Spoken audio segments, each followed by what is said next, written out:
Hello everyone, welcome to another Making Monday Lovable video in the series of what's important to become a scientific illustrator. I covered the basis, the root of everything, which is you. That should be in the center of that journey, becoming a scientific illustrator in my first video. Then afterwards, I'm going through my notes. I followed up with why science, emotions, and creativity are essential for a scientific illustrator. We went through the technical details of becoming a scientific illustrator and what's important to look out there. Then I talked about soft skills, compassion, and love. That is super essential when you want to be a scientific illustrator. And today I will talk about communication and expressing yourself when you are a scientific illustrator.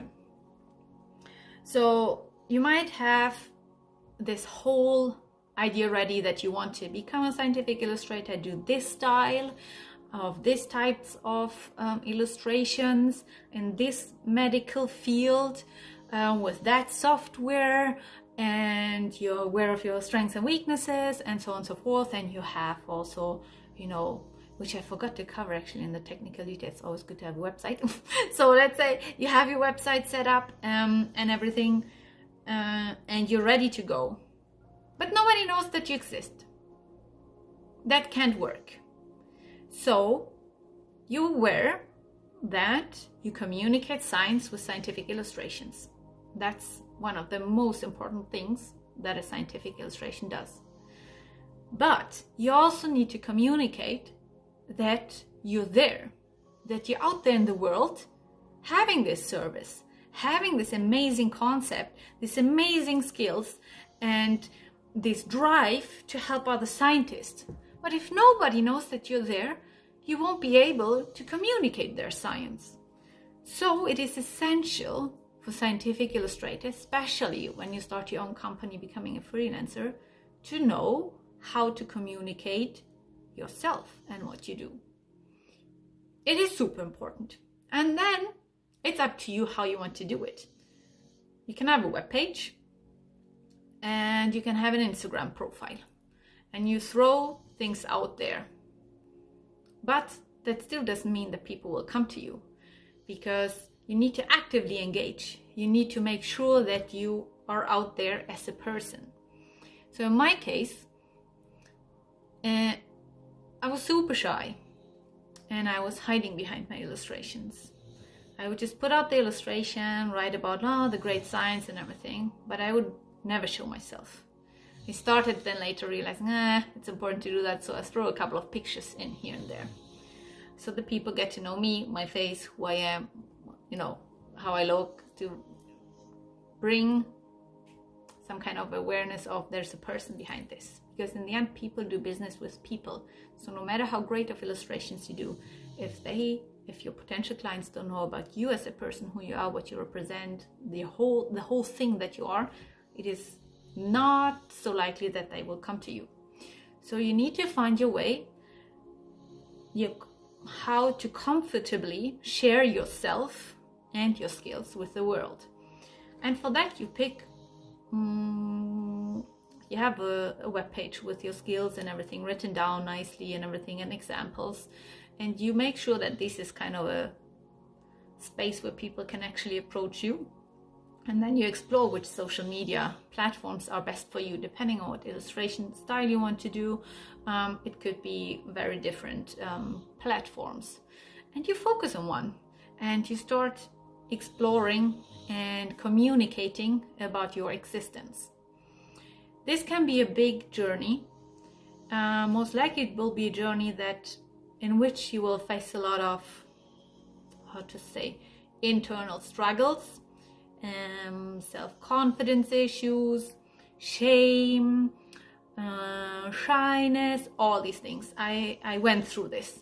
It was not an easy journey. I had like a couple of years, 2 or 2.5 years, and I was like, God damn it, I tried all the things on social media, but I would just whatever, I will just outsource it. And then I decided, no, I shouldn't do that. And I got myself a coach and a certain program, and I went through it, and I found my way and how I like to communicate science the best.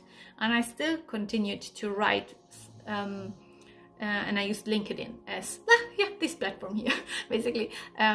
I picked this as my main platform because I did a couple of, tryouts, which works best, Instagram, Facebook, Twitter, LinkedIn. LinkedIn worked best. So I decided to focus on that platform.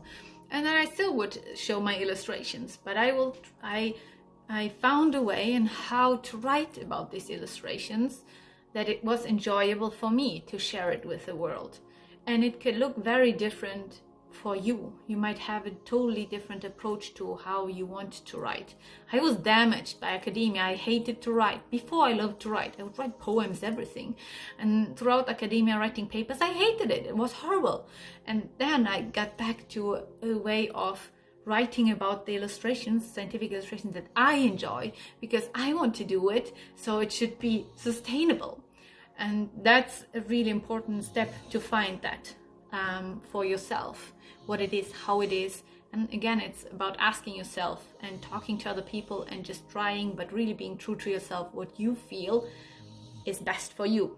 And then, but for me at least, it was like this, bit by bit, I would throw also in some pictures of myself and some personal stories or some learnings or some struggles, so that people would get to know me as a person. Because again, people do business with people.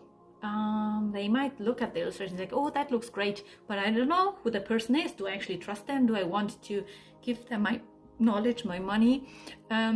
It's way more easier when the people get to know you. So I struggled for quite a while because I knew I need to do videos. It was horrible. I didn't dare to do it because I felt like all of the things, like who am I to do it? And like, oh my God, people will see me. What should I say? What will they think? All these things. I went through all of them. At some point, 2 years ago, or 1.5 years ago in November, I decided, screw this. You have to do this. So every day you post a video of 1 to 3 minutes, the whole November. And you just get through this discomfort and try to challenge it. And then you see afterwards how it is. My first video that I did, I sat on the couch and was holding my phone in my hand. I mean, it's not that my videos now are super, professional. I use my phone with a light ring, and that's my standing desk that I work in my living room. But it doesn't actually matter, because apparently people like these type of videos more than everything is perfectly cut and great lighting and so on and so forth. So, and then after a week already, I felt way less discomfort. And from that month of short videos, I decided once per week I post a video. And this is how making Monday Lovable videos started. And it made a big difference for myself, in my confidence, my belief in myself. I'm way less shameless now when it comes to these things. People get the chance to get to know me. They see who I am, how I talk, how I move. They hear me. They get a certain feeling, which they don't get through my illustrations. They might get through pictures, but not as good. Moving videos are making a difference.